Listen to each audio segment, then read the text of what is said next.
Pas que c'est l'espérance, vous savez, ne plus avoir d'enfants, c'est le propre de la désespérance. Donc aujourd'hui, je ne sais pas ce qui s'est passé, mais quand vous défendez les enfants, vous êtes quasiment crypto-fasciste ou néo-pétainiste. On veut considérer la femme sans sa dimension maternelle, ce qui est d'une grande violence.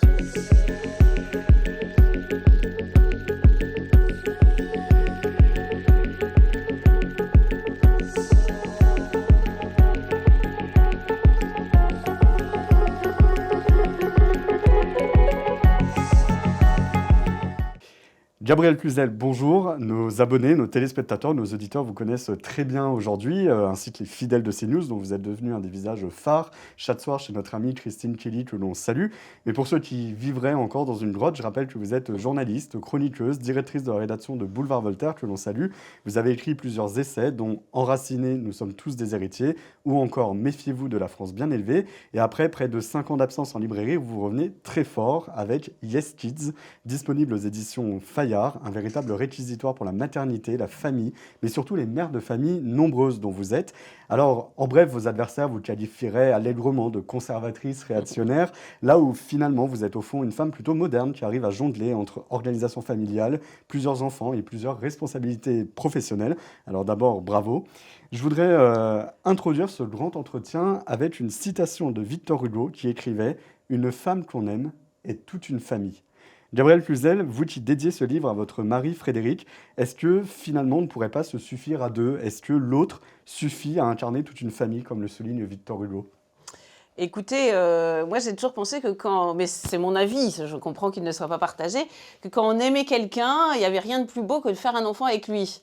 Hein, vous savez, c'est la chanson, la vieille chanson de Jodassin, il sera un peu toi et moi, et c'est quand même quelque chose de magnifique. Mais c'est aussi sans doute ce qui fait peur aujourd'hui, parce que tout est réversible. Aujourd'hui, on peut changer d'études, on peut changer de voie professionnelle, on peut changer de conjoint, mais même quand on divorce, c'est vrai que l'enfant reste là. Il a un peu le témoin gravé dans le marbre d'un amour passé et c'est sans doute ce côté irréversible qui fait peur et en même temps c'est magnifique par cet aspect précisément également. Alors une première question, Gabriel Cluzel, mais pourquoi diable avez-vous fait des enfants? Pourquoi avez-vous pollué? Oui, c'est ce que j'explique au début de mon livre. C'est vrai que j'ai été assez frappée de voir qu'il y avait toute une littérature autour de ce qu'on appelle les GINCS. Vous savez, aujourd'hui, pour développer un concept, il faut mettre un acronyme pour faire chic et intelligent, donc, et en anglais, donc c'est encore mieux. Green Inclinations, ça veut dire quoi? No Kids, voilà, je cherchais l'acronyme. Alors moi, je me suis dit intérieurement, en fait, moi, je suis une BINCS. Baby Inclinations, Many Kids, voilà, moi aussi, je fais un acronyme pour faire intelligent. 7. Et je me suis dit quand même c'est assez fou parce que un enfant ça devrait être transpartisan. Vous parliez de Victor Hugo. Victor Hugo était réputé un homme de gauche.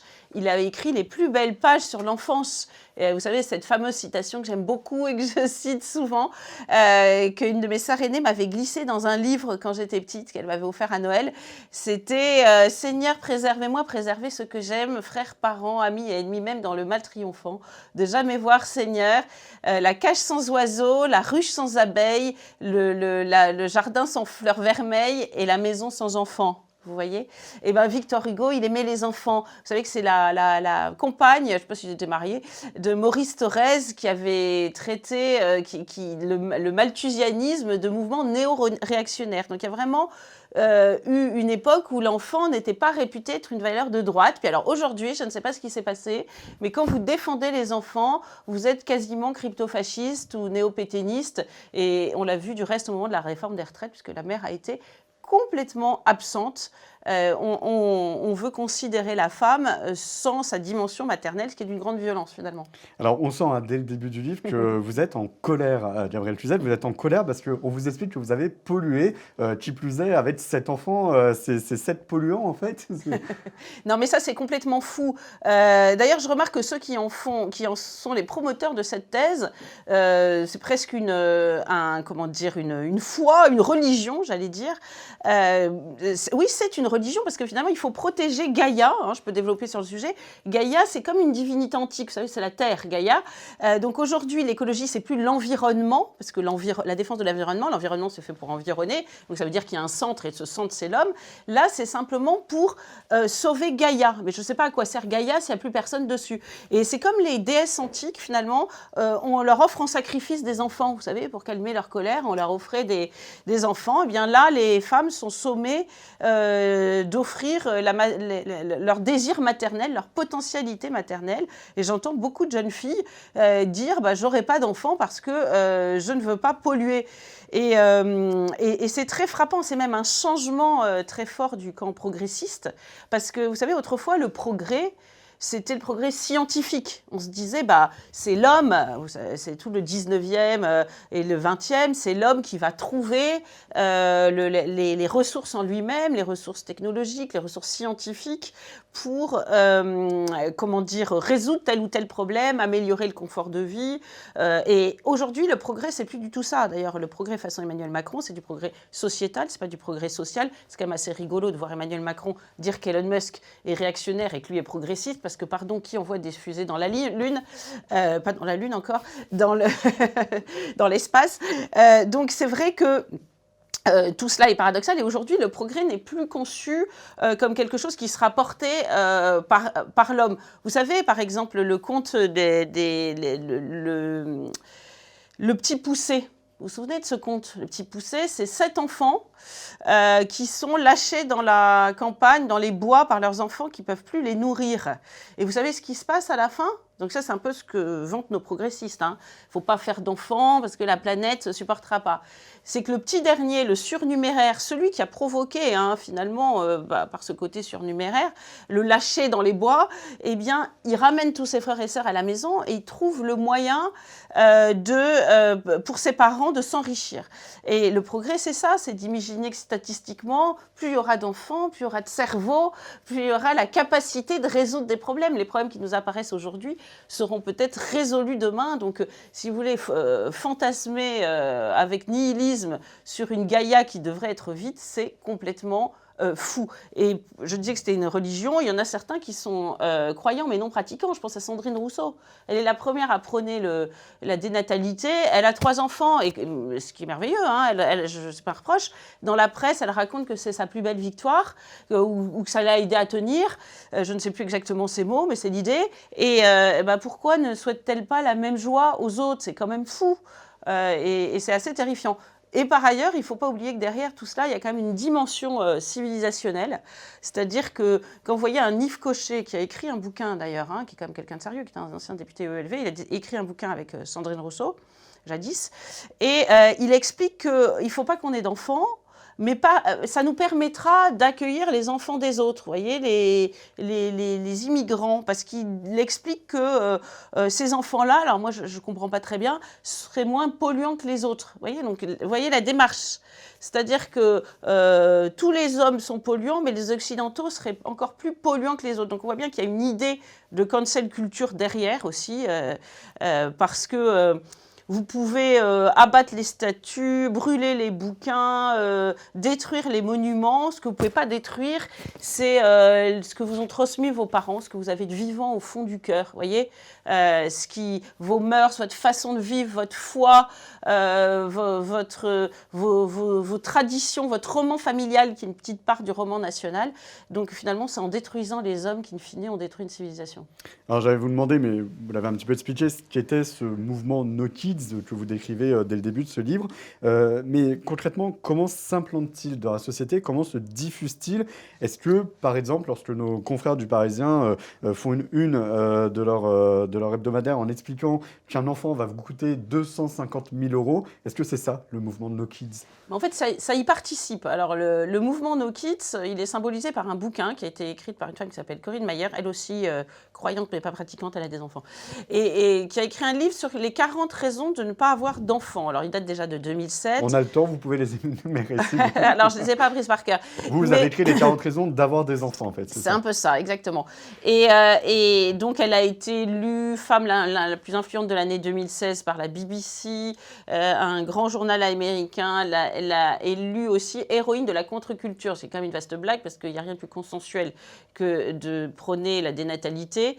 Et donc, son livre pourrait être drôle à lire parce qu'il y a des petits moments drôles. C'est vrai que la maternité, c'est pas toujours un chemin pavé de roses. C'est comme le travail. Moi, vous savez, je connais rien qui se fasse sans sueur, de toute façon. C'est pour ça que je me méfie des artistes en art contemporain, parce que les trucs qui se font en 2 secondes face au sketch des inconnus, ça me paraît louche. Donc, un enfant, c'est une œuvre d'art, ça te demande de la sueur.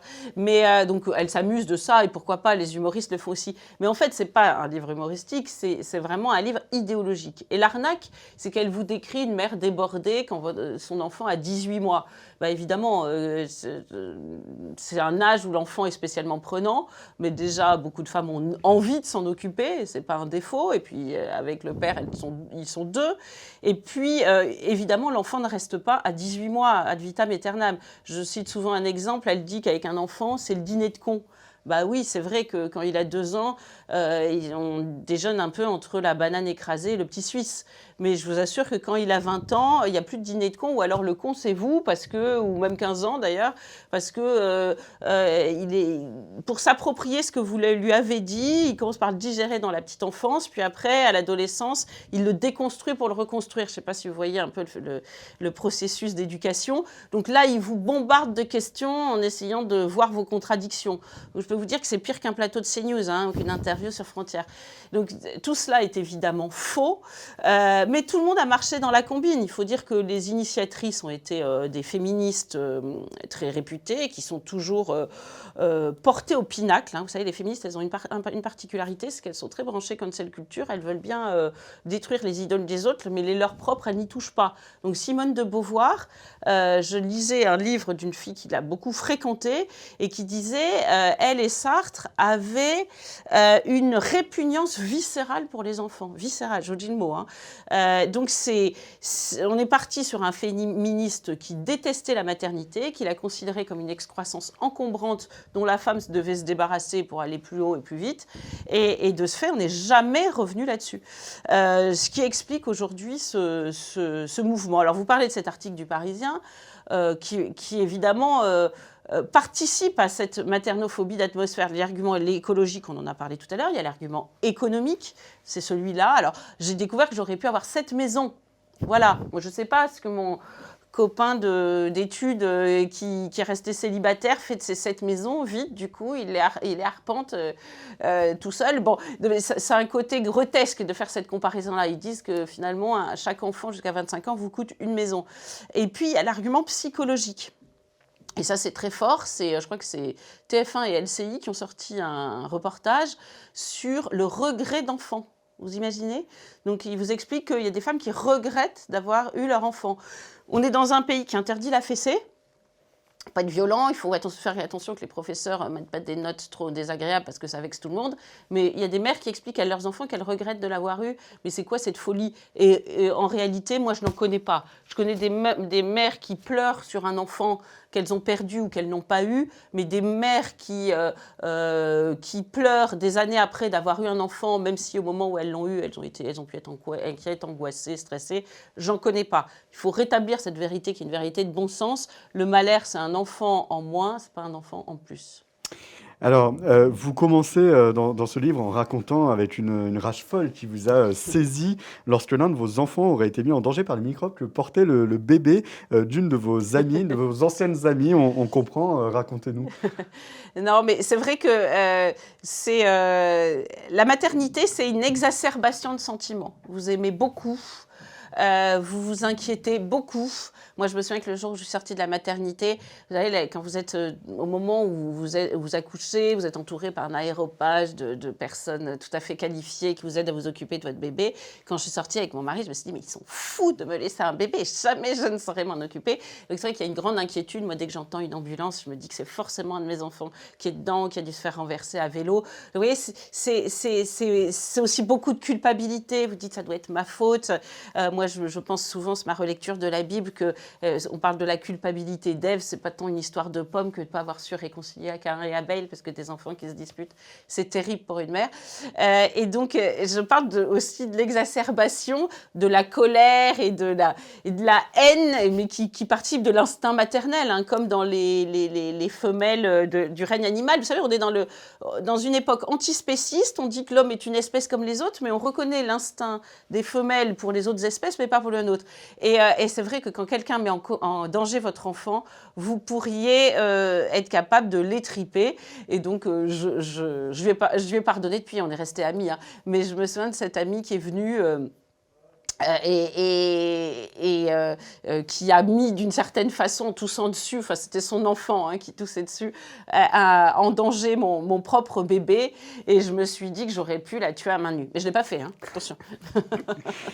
Alors, vous dites que le mouvement No Kids, il incite les jeunes générations à renoncer à la maternité, mais quid des trentenaires, des quarantenaires? Est-ce qu'il y a des femmes qui se réveillent, peut-être parfois même trop tard, parce qu'on s'imagine que biologiquement, c'est plus compliqué à 30 ans, 40 ans d'avoir un enfant qu'à 20 ans. Est-ce que parfois, vous avez des exemples, ou des femmes, est-ce qu'on sait qu'il y a des femmes qui se réveillent un petit peu trop tard, ou qui regrettent de ne pas avoir fait d'enfants jeunes? Oui, bien sûr, mais c'est le sujet tabou. Mais moi, d'ailleurs, en écrivant ce livre, j'avais un peu peur de blesser. C'est ça qui est un peu compliqué, d'ailleurs. Parce que vous arrivez avec votre maternité un peu triomphante, et ça peut avoir un côté agaçant et blessant. Parce que je sais bien que moi, je porte un regard général sur la société et sur cette maternophobie d'atmosphère, mais je ne porte pas de jugement sur les cas particuliers. Je sais bien que derrière chaque histoire, il y a un parcours qui ne me regarde pas.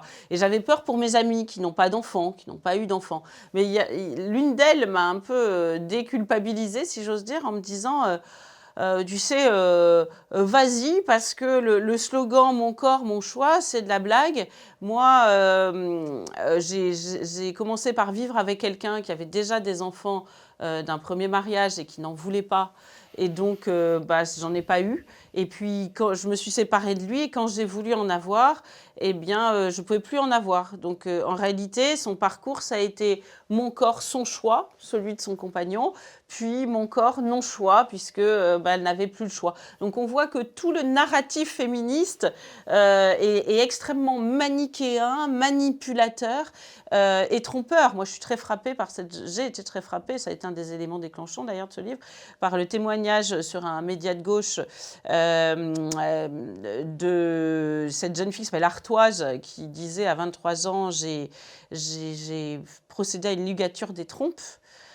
Donc remboursée intégralement par la sécurité sociale entre 18 et 26 ans, il faut le savoir. Hein. Donc prenant une décision irréversible, ne sachant nullement ce qu'il en sera de son envie d'enfant à 40 ans. Et j'ai trouvé ça terrible. Je me suis dit, quel conditionnement de la société, parce qu'évidemment, elle a été conditionnée par la société. La meilleure preuve, c'est que les petites filles, vous leur demandez en classe qui veut être maman, elles lèvent tous le doigt. C'est comme les plus proches de l'état de nature. On dit que la vérité sort de la bouche des enfants parce qu'elles n'ont pas encore été formatées par la bien-pensance. Quand vous dites la même chose à une fille de 25, beaucoup n'en veulent pas. Alors, qui a été conditionnée? Celle qui a eu le temps d'être formatée par la société, c'est-à-dire la fille de 25 et pas celle de 5. Et vous dites, il y a un discours qu'il leur est donné, qui veut que la maternité abîmerait le corps, elle l'empêcherait aussi de faire carrière. Donc vous racontez, hein, vous parlez de cette ligature des trompes, vous parlez aussi de la castration des hommes. Est-ce que finalement c'est la superficialité et l'égoïsme qui ont tout remplacé en fait quand on parle de corps abîmé? C'est l'envie de garder un corps parfait, perfectible? En fait, ce qui est très curieux, c'est qu'on utilise tous les arguments. Donc, à la fois, on leur dit il faut être altruiste pour la planète. Donc, on utilise cette fibre altruiste de la femme. Et à côté de ça, les féministes la dénoncent en même temps, cette fibre altruiste, pour un autre sujet, pour dire vous n'allez pas vous sacrifier pour la société, vous n'êtes pas un ventre, vous n'allez pas gâcher votre carrière, votre physique, etc. Bon, alors l'argument physique, pardon, mais Angela Merkel n'a jamais eu d'enfant, Ursula von der Leyen en a eu 7. Je sais pas, est-ce que vraiment Angela est tellement plus belle que Ursula? Moi, je ne suis pas spécialiste, mais je livre cet exemple. Et donc, on voit bien que tout est fait, même par des arguments les plus fallacieux, pour dissuader la femme d'avoir des enfants. Et c'est vrai que ça reste en toi. Et forcément, cela irrigue au bout d'un moment toute la société. Il ne faut pas croire que cette idée soit réservée à une petite élite bobo parisienne, hein. Moi, je suis frappée de voir que même à la campagne, des gens me disent bah, ma fille veut pas d'enfants, voilà, je suis bien triste, mais j'aurai pas de petits-enfants, elle veut pas d'enfants. Et là aussi, je voudrais détruire un petit narratif, c'est que dans toutes les revues féminines, les jeunes filles qui témoignent disent « mes parents ont bien compris ». Alors, je t'explique, tes parents, ils n'ont pas bien compris, non. Mais bon, comme c'est des parents aimants, comme beaucoup de parents, ils te disent qu'ils ont compris, puis de toute façon, ils n'osent pas dire le contraire, mais ça leur fait de la peine, ils ne comprennent pas, non. Il y a une incompréhension intergénérationnelle de ce fait, et je crois qu'au contraire, il faut arrêter de laisser se diffuser cette idée selon laquelle tout le monde serait d'accord, pas de problème. Oui, il vaut mieux mettre en valeur des exemples comme Kate Middleton, par exemple, qu'on aurait pu citer, qui a eu plusieurs enfants et Qui est magnifique. Voilà. Vous disiez l'instinct maternel existe, on en a parlé. Finalement, en quoi est-il différent de l'instinct paternel, si tant est qu'il y en a un? Et est-ce qu'en supprimant les genres avec ce wokisme ambiant, est-ce qu'on risque de brouiller tout cela, instinct maternel, paternel? On va créer un instinct non binaire. C'est ça le risque? Moi, je crois, oui, que l'instinct maternel existe, bien sûr, tout simplement parce que, et je ne dis pas qu'il n'y a pas un instinct paternel, mais l'instinct maternel, j'en parle mieux déjà que l'instinct paternel, parce que je le connais mieux, et puis parce que je crois qu'il est intrinsèquement lié à la façon dont la femme enfante, tout simplement. Ce cordon ombilical qui la reliait à l'enfant, eh bien, il reste virtuellement, je dirais même qu'il se distend au fil des années, ce qui est normal, parce que l'enfant devient adulte, mais il est bien présent, et le nier, ce serait même très grave pour la femme parce que, je vous donne un exemple très simple, dans le travail, un homme et une femme qui travaillent pour une plateforme pétrolière. Il s'agit de faire partir 2 mois quelqu'un sur une plateforme au milieu de l'océan. Bah, pourquoi, s'il n'y a aucun instinct d'aucune sorte, éviterait-on à la femme qui a accouché il y a 1 mois de partir et pourquoi ferait-on plutôt partir son collègue masculin en prenant en compte le fait qu'elle a encore un bébé tout petit? Moi, j'ose le dire, je pense que partir pour un père avec un enfant tout jeune, c'est très difficile. Je pense que pour une mère, c'est proprement déchirant et c'est une réalité. Donc, encore une fois, le nier, c'est nuire aux conditions professionnelles de la femme, par exemple. Alors, il y a un passage assez amusant dans votre livre. Vous racontez la difficulté d'aller au restaurant quand on est une famille nombreuse. Je crois que c'est un serveur qui s'est étonné que vous ayez autant d'enfants. Alors, je vais vous poser la question de manière un petit peu ironique, mais Gabrielle Cluzel, avec votre famille, est-ce que vous êtes un boulet pour la société? On ose imaginer dans le train, par exemple. Oui, non, mais c'est vrai que le regard sur la société aujourd'hui est très particulier quand même sur les enfants. Vous savez, on traque toutes les phobies. Il faut attention aux phobes, hein, la cagophobe, comme disait Philippe Muret. Mais en fait, la maternophobie ou la puérophobie, hein, pour parler des enfants, c'est quelque chose de très répandu au sens premier du terme. D'ailleurs, c'est plus la peur des enfants que la haine des enfants. En réalité, notre société ne la connaît plus. C'est comme une société, c'est une somme d'individus, donc c'est comme un individu. C'est-à-dire que quand vous avez des enfants vers 30-40 ans, bah, vous avez l'habitude d'un niveau sonore, vous avez l'habitude de marcher sur les Playmobil dans le salon, vous avez l'habitude de tout cela, des sols qui collent dans votre cuisine. Quand vous commencez à être grands-parents, eh bien, vous perdez cette habitude du bruit, du désordre, du vacarme. Donc, parfois, même quand vos petits-enfants arrivent, vous dites « Oula, c'est dur de se réhabituer ». Et je pense que la société est devenue une personne âgée, la société française. Donc, elle ne sait plus ce qu'est un enfant et elle ne le tolère plus. Et on peut même rajouter aussi à cela que comme on ne sait plus l'élever, on est un peu comme une poule devant un couteau, on ne sait plus qu'il faut lui mettre un tuteur. Donc, forcément, en plus, un enfant pas éduqué, c'est encore plus compliqué à supporter. Et c'est vrai que le regard est particulier. Moi, je l'ai vécu d'ailleurs dans des pays qui ont spécialement peu d'enfants. Vous voyez, en Allemagne, je suis arrivée dans un restaurant avec 7 enfants. J'ai vu tout le monde me fusiller du regard. Les gens se sont dit « Oula, ça va être long le dîner ». Ils n'ont pas pu imaginer que des enfants étaient quand même capables de se tenir à peu près à table. Et on m'a déjà refusé des locations. Un appartement alors ça c'était en Alsace, d'Alsace, près de l'Allemagne, parce que j'avais trop d'enfants, mais cet appartement avec beaucoup de chambres, je ne sais pas ce qu'ils comptaient en faire, en réalité, une colocation pour des retraités. Et donc, ils avaient peur de me voir arriver comme si mes enfants étaient des pitbulls. Après, moi, comment dire, je ne juge pas les gens, hein, je ne vais pas leur faire de procès, mais c'est simplement quand j'entends parler de discrimination selon tel ou tel critère, je vous assure que les familles nombreuses sont bien discriminées. Mais ça prouve qu'il y a une peur de l'enfant. Et aussi en Espagne, pour des locations, quand je leur demandais pour des locations de vacances, j'ai 7 enfants et ils disaient « Ouh là là, ben, c'est pas disponible à cette période. » Et puis à la période suivante non plus d'ailleurs. Donc je vois très bien qu'il y a vraiment une peur de l'enfant, tout simplement. Alors, oui, un enfant, ça crie, ça pleure. Un enfant, ça tient pas en place. Ou sinon, c'est triste parce qu'il est dans un fauteuil roulant. Donc c'est vrai que tout cela a été oublié par notre société et n'est pas admis. Mais il va y avoir des conséquences graves parce que, pas seulement sur le plan des retraites, je parle souvent des retraites parce que c'est vrai que c'est une pyramide de Ponzi, hein, la retraite par répartition sans enfants. Mais même, vous voyez là aujourd'hui, dans les EHPAD, dans les maisons de retraite, on dit que c'est difficile de trouver du personnel, que les personnes âgées se sentent un peu abandonnées. Et pourtant, ils ont quand même leurs enfants qui sont encore les enfants du baby-boom, hein, la queue du baby-boom. Mais dans quelques années, quand ces enfants-là seront eux-mêmes en EHPAD, s'ils n'ont pas eu d'enfants et de petits-enfants, qui seront les supplétifs du personnel médical, qui seront là pour tirer un store, écouter, rendre visite, remonter le moral, tirer une couette, tirer la sonnette d'alarme, dire aux infirmières « j'ai l'impression que ma mère ne va pas bien ». Je ne sais pas, il n'y aura plus personne. Donc ce sera un vrai sujet. Alors sauf si évidemment on a légalisé l'euthanasie et qu'on l'a réglé de cette façon-là, mais convenons que c'est un peu triste. En vous écoutant, et je pense que les téléspectateurs se font un petit peu la même remarque, on sait qu'il y a beaucoup de familles nombreuses aussi, notamment chez les populations immigrées, mais on n'a pas l'impression qu'ils subissent la même discrimination. Est-ce que, peut-être parce que vous êtes une famille blanche, catholique, versaillaise, est-ce qu'il y a de ça? On se moque plus volontiers des familles lequesnois, ça c'est certain, parce que pour les raisons que vous avez indiquées. Maintenant, je dirais quand même qu'il y a une forme d'international des mères de familles nombreuses. Et aujourd'hui, il y a un fait qu'il faut prendre en considération, c'est que, je le dis pour tous les laïcistes qui veulent éradiquer la religion. Leurs enfants, vous savez, la gauche mitterrandienne, pour faire court, elle a prôné la dénatalité. Je peux vous dire que ses enfants l'ont entendu 5 sur 5. 5 sur 5, franchement. Hein, je vois les gens autour de moi de ce type-là, leurs enfants n'ont pas d'enfants. Bon. Et qui, en revanche, ne l'a pas entendu? Eh bien, ce sont les populations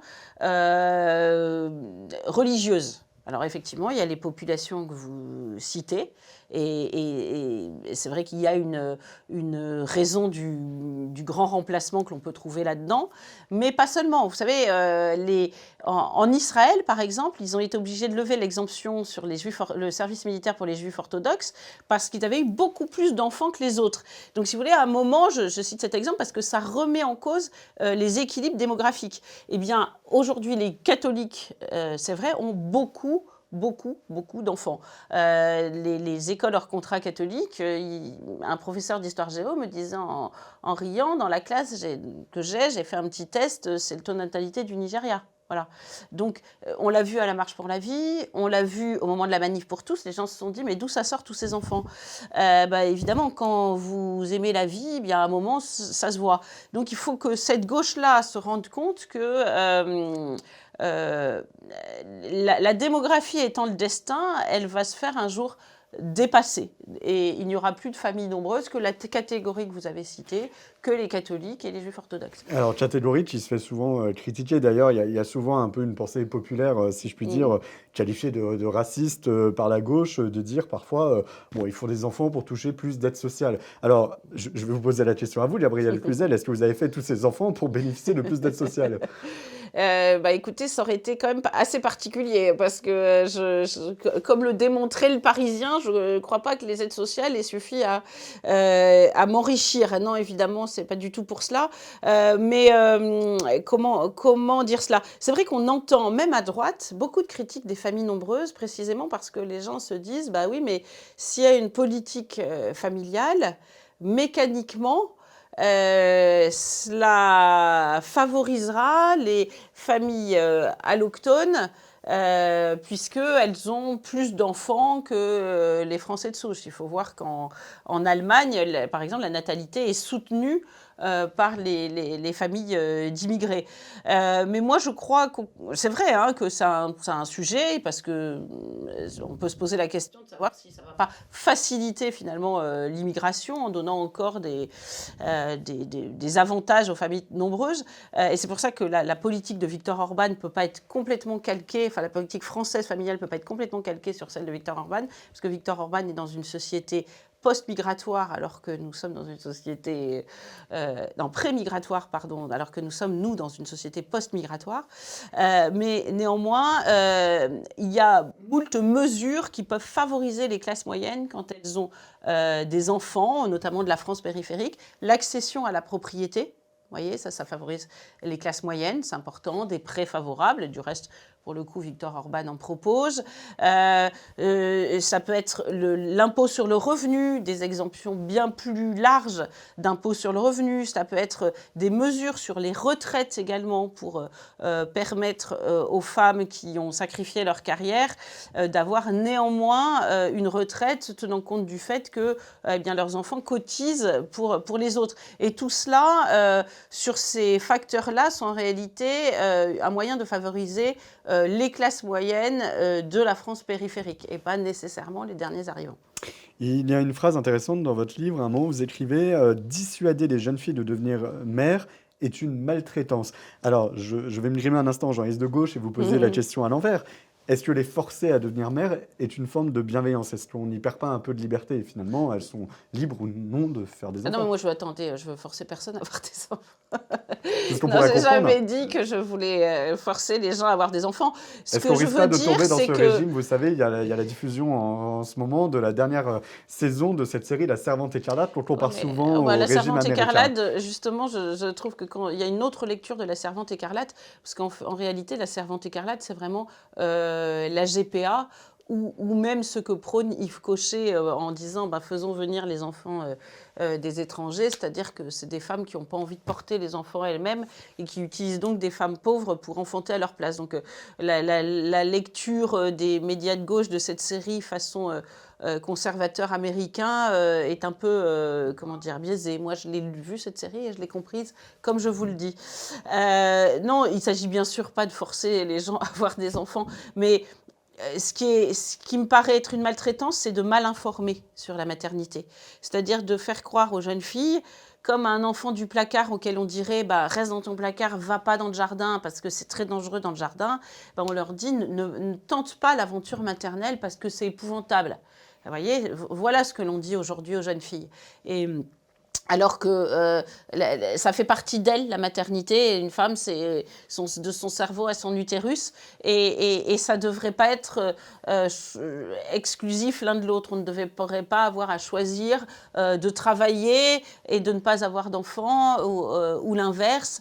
On devrait permettre à la femme de s'épanouir dans toutes ses composantes et informer les jeunes filles que la maternité, c'est beau. J'ai l'impression de dire que l'eau mouille, mais vous savez, on vit dans une époque où on pend la palisse tous les matins. C'est-à-dire quand il y a un président américain qui dit qu'il y a deux sexes, l'homme et la femme, waouh, c'est les cris d'orfraie. Donc là, je vais te dire que la maternité, c'est beau. On va me dire que c'est épouvantable, je suis affreusement réactionnaire.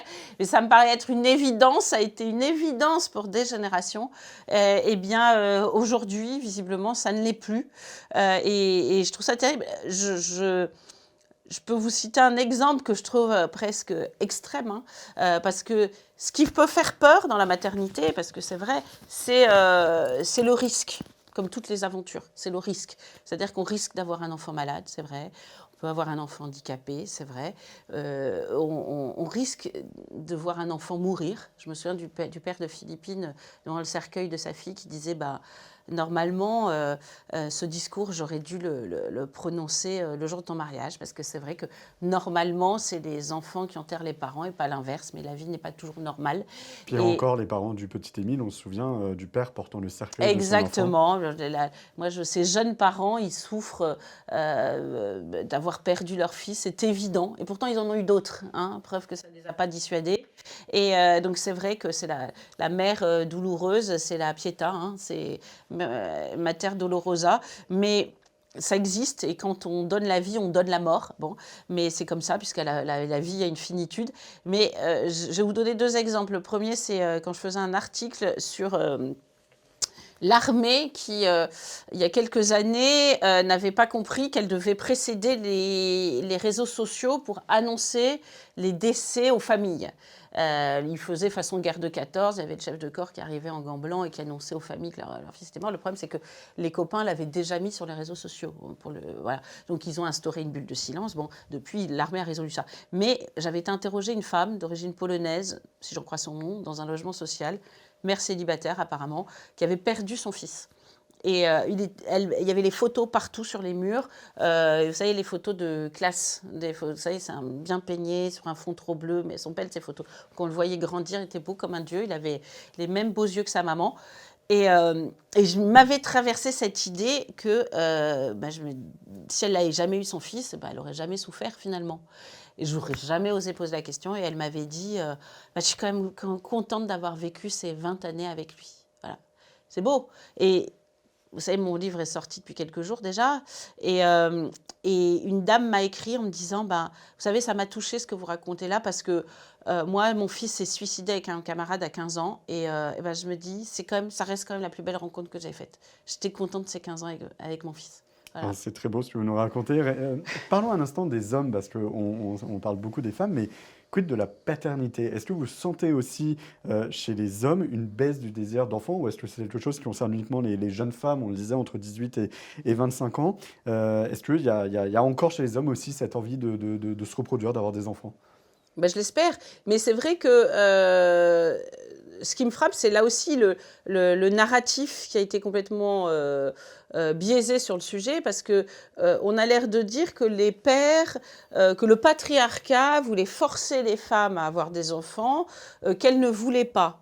En réalité, moi je crois qu'en mai 68, la paternité, le désir paternel s'est éteint avant le désir maternel. Alors je m'explique, c'est que on dit souvent que mai 68 a tué le père, mais ils n'ont pas seulement tué leur propre père, ils ont tué le père qui était en eux, en réalité, parce que vous vous souvenez, tout est parti de Cohn-Bendit et de ses copains qui voulaient envahir le dortoir des filles, et pas l'inverse, hein, je remarque, parce qu'on parle toujours de libération des femmes, mais à la base, c'est quand même dans ce sens-là que ça s'est passé,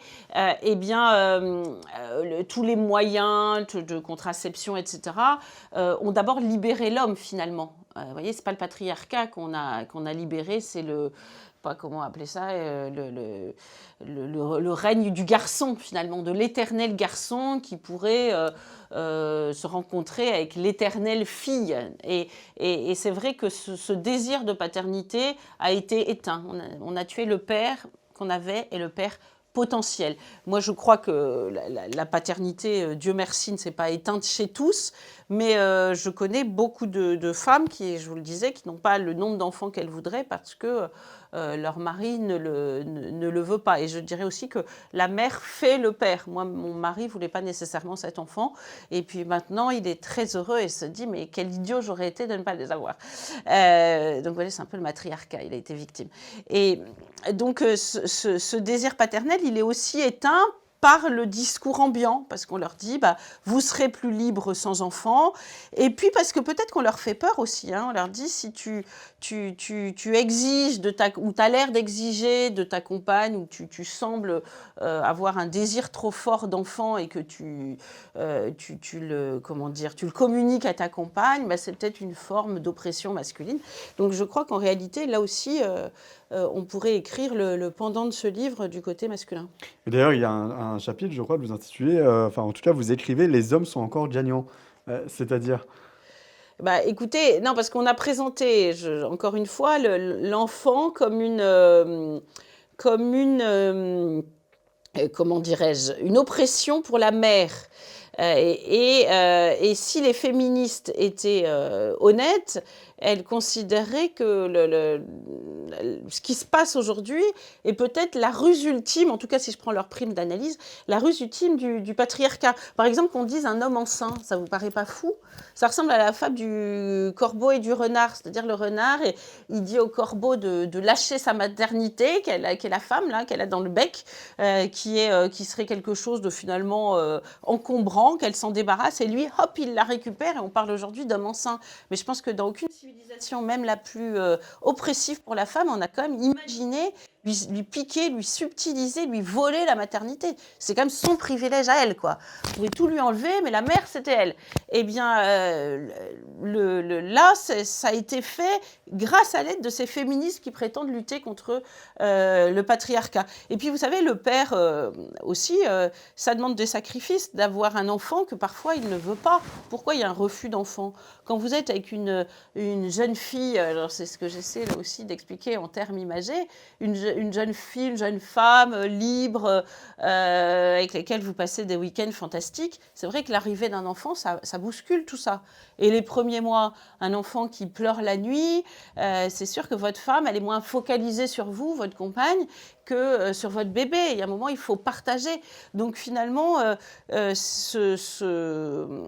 cette absence d'enfant, elle peut être aussi le fruit d'un égoïsme masculin qui s'impose à la femme. Et on voit beaucoup d'histoires comme ça, de femmes qui disent « Moi, j'aurais bien voulu un troisième, mais mon compagnon n'en voulait pas. » Mais l'inverse est vrai aussi. Il y a un homme que vous citez dans ce livre, c'est Emmanuel Macron. Et vous l'opposez à Marine Le Pen en disant elle est peut-être davantage compréhensive des questions de sécurité, de l'avenir aussi, parce que quand on a des enfants, on peut se projeter. Marine Le Pen, on le rappelle, a eu 3 enfants en un an, 2 jumeaux et une fille. Emmanuel Macron, le fait qu'il n'ait pas d'enfants, ça change tout? Écoutez, alors je ne dis pas qu'un homme qui n'a pas eu d'enfant ne peut pas gouverner, mais je ne sais pas si vous vous souvenez, il y a quelques années, ça a un peu changé parce que comment dire, les élections ont fait que les dirigeants ont changé, mais quand vous avez le compte de tous les dirigeants européens, pas un n'avait d'enfant. Bon, après, ce n'était pas toujours leur choix, d'ailleurs, hein, mais c'était Macron, il y avait Angela Merkel, il y avait je pouvais en faire le tour, il n'y avait pas de parents. Ça Et change c'est vrai de que, Giorgia Meloni, par exemple. oui, exactement. Et c'est vrai que ça pouvait susciter une inquiétude qui, d'ailleurs, s'exprimait sur les réseaux sociaux, parce que les gens se disaient, bah, eux peuvent se dire, après moi, le déluge, moi, j'ai des enfants qui sont sur ce radeau de la Méduse, là. Donc, forcément, vous vous projetez dans l'avenir. Vous ne pouvez pas être hors sol quand vous avez des enfants. Les écoles qui ferment à cause des trafics de drogue, ben, quand vous êtes mère, ça vous touche au plus profond de vous-même. Vous vous dites, ça pourrait être mes enfants. Voilà, on peut pas vous qualifier de ne pas être pragmatique quand vous avez des enfants. Et oui, je pense que la maternité est un plus. Alors, je sais que Guillaume Pelletier avait dit ça l'an dernier, ça avait fait pousser des cris d'orfraie à tout le monde. Mais néanmoins, je ne sais plus à propos de qui disait ça, peut-être Marion Maréchal, je ne sais plus. Mais il est un fait que avoir des enfants, en tout cas, ça vous donne les pieds sur terre. Alors, Gabriel Cluzel, il y a un sujet qui vous tient à cœur, c'est la réforme des retraites. Et vous dites même les mères ont été oubliées dans cette réforme des retraites. Les mères de famille, en quoi ont-elles été oubliées? Bien, elles ont été absentes parce que en fait, personne ou peu, il y en a eu un peu à droite, mais personne dans ceux qui riaient le plus fort, hein, je parle de la gauche, n'a osé mettre ce sujet de la mère sur le tapis. Parce que, encore une fois, parler des mères, c'est être pétainiste. Et pourtant, la réforme des retraites, eh bien, elles auraient dû en être le cœur du réacteur, les mères, puisque, encore une fois, s'il n'y a pas d'enfants, la retraite par répartition, c'est mort. S'il n'y a pas de personnes pour cotiser, eh bien, les retraités ne percevront rien. C'est aussi simple que ça. Ce n'est pas la peine de la retarder jusqu'à 64 ans. On pourrait la retarder jusqu'à 93 ans en déambulateur. Si on n'a pas d'enfants, c'est terminé. Donc, évidemment, on aurait dû en parler. Moi, je suis très frappée de voir Yael Braun-Pivet, qui a quand même 5 enfants, qui est au perchoir et qui n'a jamais évoqué cette question-là. Donc, même Emmanuel Macron, vous en parliez tout à l'heure, a dit: «Ah oui, mais moi, réduire les femmes à leur ventre, c'est pas mon truc», hein. C'est un conseiller de l'Élysée qui avait expliqué ça sur France Inter, je crois. Je le cite dans mon livre. Ah bah non, alors les mères, c'est pas que des ventres, hein, je t'explique. Mais la maternité, c'est constitutif de beaucoup de femmes, d'une majorité de femmes encore. Donc, ne pas vouloir défendre les mères, c'est en fait ne pas vouloir défendre les femmes. Donc, en réalité, les mères ont été les oubliées. Donc, elles ont été laissées de côté. Vous savez, dans Harry Potter, il y a un mot qu'on n'a pas le droit de prononcer, c'est Voldemort. Bah là, c'est Voldemort. Hein, on n'en a pas parlé, tout simplement. Et c'est fou. Et pourquoi? Parce qu'en réalité, les féministes disent les mères se sacrifient pour leurs enfants, mais c'est presque un vice. Il ne faut pas encourager ce vice. Vous voyez, c'est comme l'alcoolisme. Il ne faut pas aider les mères parce que sinon, elles pourraient avoir l'idée d'avoir plus d'enfants. Or, l'enfant, on part du postulat que ce n'est pas bien. Donc, on n'en parle pas. Voilà. Et puis, les aider sur le plan sonnant et trébuchant par des allocations, par des aides pour les retraites, la reconnaissance de ce qu'elles ont fait pour la nation, si j'ose dire, eh bien, ce n'est pas seulement de l'argent sonnant et trébuchant, c'est aussi symbolique. C'est une façon de dire ce que vous faites, c'est beau. Et il se trouve que la rencontre de ce qui fait votre joie et de ce qui fait l'intérêt de la société, eh bien, doit être récompensée. Alors, on a beaucoup parlé de maternité, mais est-ce que vous craignez aussi, d'un point de vue peut-être plus scientifique, qu'il y a un problème de fertilité en France et en Europe? Alors, c'est des sujets que je connais mal parce que je ne suis pas scientifique. Ce qui est évident, c'est que on peut citer plusieurs facteurs. C'est-à-dire que les maternités tardives font qu'il y a plus d'infertilité, hein, ça c'est mécanique. D'ailleurs, il faut se rendre compte que dans le renouvellement, dans la démographie, dans le renouvellement des générations, il n'y a pas seulement le taux de fécondité, il y a aussi l'intervalle entre deux générations. Parce que si entre une mère et une fille, il y a 25 ans, et si entre une mère et une fille, il y a 40 ans, on voit bien que ça n'a pas les mêmes effets sur le plan démographique. Mais il y a aussi, je pense, des facteurs environnementaux, et il serait important d'en parler. Je trouve que les écolos s'en saisissent peu, alors qu'on a envie de leur dire c'est votre domaine. Quels sont les facteurs, la pollution, pour le coup, parlons-en, qui a pu affecter la reproduction. Tout cela, on les voit assez peu. Ils sont assez peu actifs sur le sujet. Et pourtant, il y a beaucoup de couples qui souffrent. Là aussi, c'était une de mes inquiétudes quand j'ai écrit ce livre, qui souffrent de ne pas avoir d'enfants pour des raisons tout simplement biologiques. Et c'est pour ça, d'ailleurs, qu'il faut faire attention avec le mouvement No Kids, parce que lui aussi, il est très blessant. C'est une amie qui ne pouvait pas avoir d'enfant me disait: oh là là, quand je vois toutes ces femmes qui crachent sur la maternité, j'ai envie de leur dire j'ai l'impression d'être quelqu'un qui meurt de faim devant quelqu'un qui fait la moue devant un restaurant Michelin, si vous voulez. Et puis, il faut se rendre compte là aussi du discours ambiant, c'est-à-dire qu'on a dit pendant des années: écoutez, il faut traiter votre affection, enfin votre procréation, votre potentialité maternelle, votre fécondité comme une affection chronique, hein, parce que finalement, on leur dit dès qu'elles ont leurs règles aux jeunes filles, il faut traiter ça presque comme le diabète. Hein. Donc elles se disent: ah bon, donc quand j'arrêterai de le traiter, ça sera immédiat la maternité. Non, en fait, c'était pas un juste, un don. Et là aussi, elles se sentent flouées quand ça ne fonctionne pas. Alors certains, même à droite, hein, disent le problème n'est pas tant celui d'une submersion migratoire. François Bayrou parle de sentiments. Ils disent il suffit de réarmer démographiquement le pays. C'était les mots d'Emmanuel Macron. Est-ce que le problème, ce n'est pas celui de la submersion migratoire, c'est juste qu'on ne fait pas assez d'enfants en France et en Europe? Mais ils sont liés, tout simplement, parce que la nature a horreur du vide et parce que on va chercher à l'étranger, dans ce domaine comme dans d'autres, les enfants qu'on n'a pas eus. C'est évident. Moi, j'entends le discours aujourd'hui. Ah oui, mais il y a des métiers en tension, mais il n'y a plus assez dans les campagnes, il faut repeupler les campagnes. C'est sûr, on a incité les gens à ne pas avoir d'enfants. Donc moi, je crois qu'au contraire, il ne faut pas opposer l'un à l'autre, mais les deux sont liés. Encore une fois, cette fameuse phrase « la démographie, c'est le destin », ça touche aussi les Occidentaux. C'est évident qu'il y a des peuples qui ont aujourd'hui une richesse folle, qui est leur démographie. C'est évident.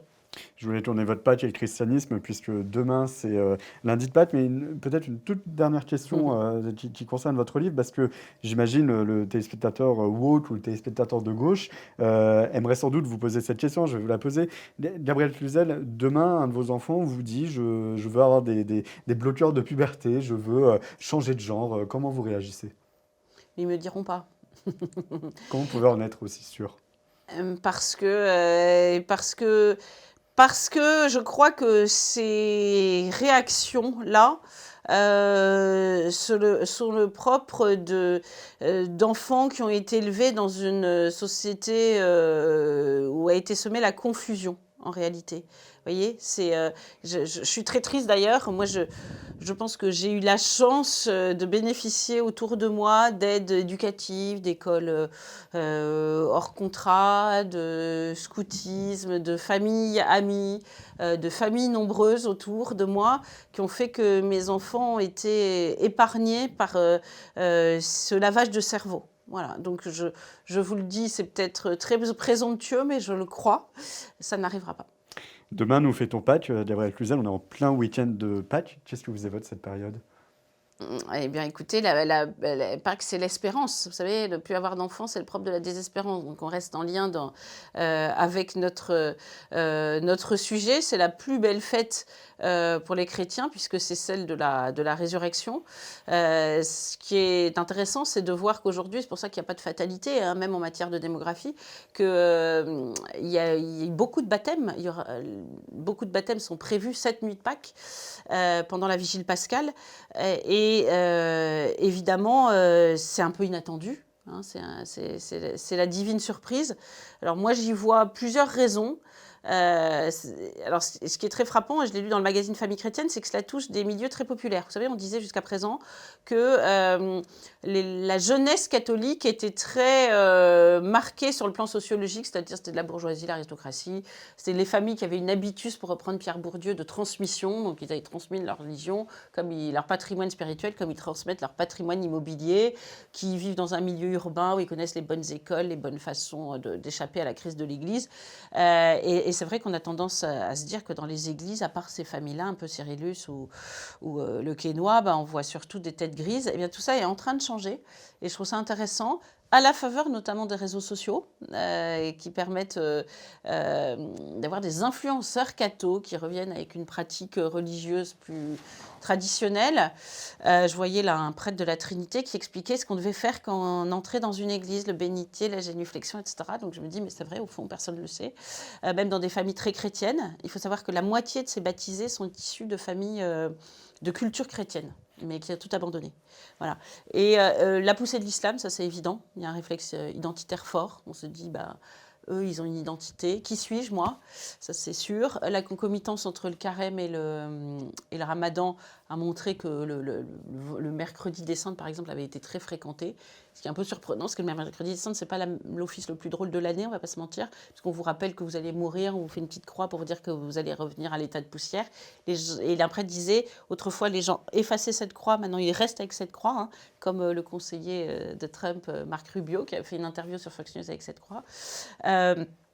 Et puis le retour à un catholicisme populaire. Vous savez que c'est un dominicain qui s'appelle Serge Bonnet, qui disait c'est dommage, dans les années 70, on a rompu avec le catholicisme populaire, les petites dévotions locales, les saints, parce que le clergé de l'époque trouvait que ça faisait un peu superstitieux.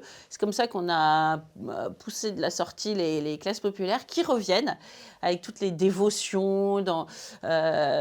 Et ça, c'est quand même extrêmement intéressant. Et les signes sensibles, hein, je parlais de la croix avec les cendres, tous ces rituels finalement. Donc les rituels, les réseaux sociaux, la poussée de l'islam, l'identité.